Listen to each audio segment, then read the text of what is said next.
Welcome to The Explainer.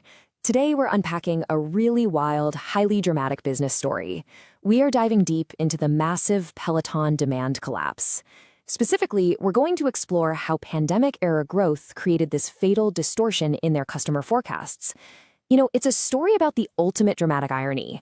What actually happens when a company mistakes a temporary, literally once-in-a-century spike in demand for a permanent change in human behavior? Well, the very thing that made Peloton a household name overnight ultimately became the anchor that just dragged them completely down.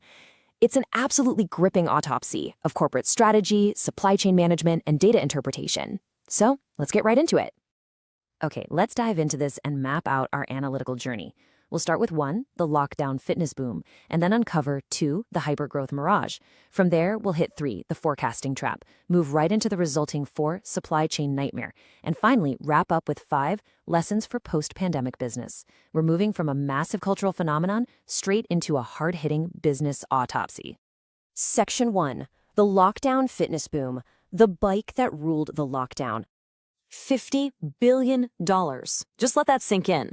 To truly understand this collapse, we really have to set the stage and deeply feel the absolute unprecedented boom of 2020. Remember, gyms across the entire globe were closed. We were all locked inside. And during this time, Peloton became way more than just a fitness company.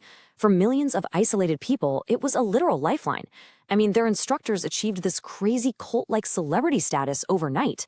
Wait times for a new bike were stretching into months, and the company was practically printing money.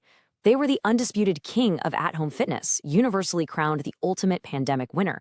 And this absolute dominance drove their valuation soaring to nearly $50 billion. The sheer scale of that number is just staggering. But as we're going to see, scaling your entire business model for a once-in-a-lifetime quarantine event is an incredibly dangerous gamble. Section 2, the hypergrowth mirage, scaling for a once-in-a-century event. And this brilliantly illustrates the core challenge they faced. Both Zoom and Peloton faced a massive hypergrowth challenge during the pandemic, with overwhelmingly high demand, right? Customers were waiting months just to get a bike. So to speed up shipping, Peloton made massive, highly permanent investments. They spent a staggering $420 million to acquire the fitness equipment maker Breakcore, just to build out US-based factory capacity. But here's the catch.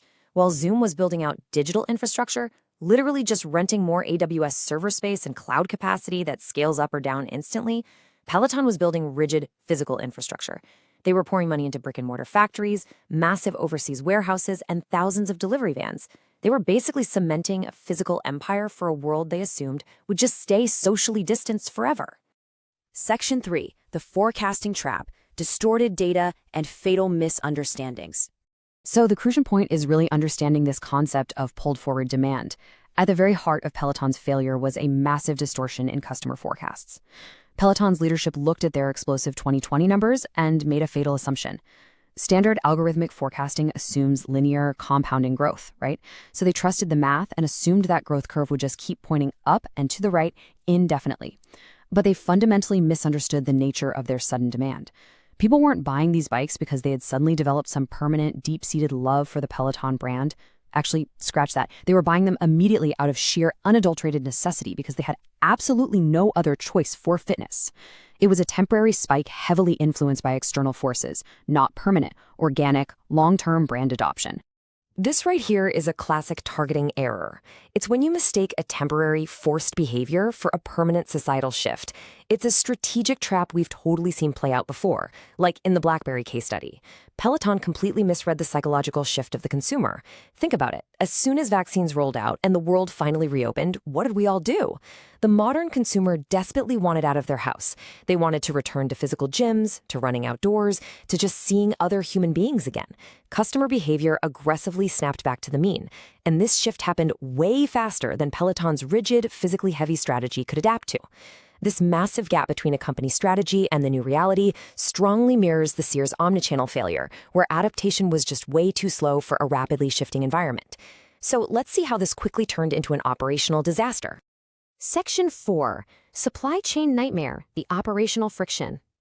When that lockdown demand inevitably collapsed, Peloton slammed headfirst into a brick wall of compounding operational friction. Almost overnight, massive warehouses were completely overflowing with unsold bikes just gathering dust. Those aggressive hiring sprees from the year before, they suddenly turned into bloated payrolls for a business that was actively shrinking. Because they built for a permanent lockdown, they now faced massive fixed costs without an ounce of flexibility. Contrast this deeply rigid physical gap with a company like Ocado. Ocado uses a highly effective automation strategy in its fulfillment centers. That gives them a retail advantage that remains completely flexible. They can scale up during a rush and scale right back down painlessly when things get quiet. Peloton didn't have a dial they could just turn down. Their costs were fixed, massive, and entirely tied up in physical goods and real estate they just didn't need anymore. And naturally, all this compounding friction directly triggered a brutal reputation crisis. The situation got so bad that Peloton reportedly had to temporarily halt the production of its connected fitness products altogether, just to stop the bleeding. To deal with this massive mountain of existing inventory, they were forced to deeply slash their premium prices. To handle the crippling fixed costs, they had to execute thousands of really painful layoffs.